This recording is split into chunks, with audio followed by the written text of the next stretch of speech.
உங்களை வேண்டாம் என்று ஒதுக்கியவர்கள் உங்களிடம் திரும்பி வந்தால் இதை செய்துவிடுங்கள். கூனிக்கிருகட்டும் அந்த உள்ளார்கள். தனிமை எதை புரிய வைக்குதோ இல்லையோ, இவ்வளவு நாள் எவ்வளவு பெரிய முட்டாளா நாம இருந்திருக்கோம் புரிய வைக்கும். நம்மை தேவைக்கு பயன்படுத்துபவர்களைத்தான் நாம் தேவையானவர்கள் என நம்பிக்கொண்டிருக்கின்றோம். வாழ்க்கையில் நம்பிக்கை இருக்கணும், யாரையும் நம்பித்தான் இருக்கக்கூடாது.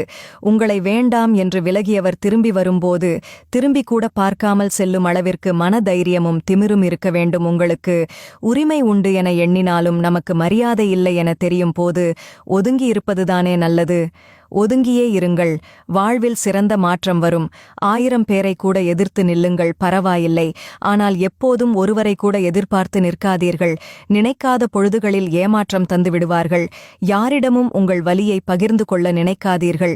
நம்மிடம் ஆறுதல் சொல்லிவிட்டு அடுத்தவர்களிடம் நம்மை பற்றி சிரித்து மகிழும் உறவுகள் வாழும் உலகம் இது. யார் மீதும் கண்மூடித்தனமான நம்பிக்கை வைக்காதீர்கள். நம்பிக்கை உடையும் போது உள்ளமும் உடைந்துதான் போகும்.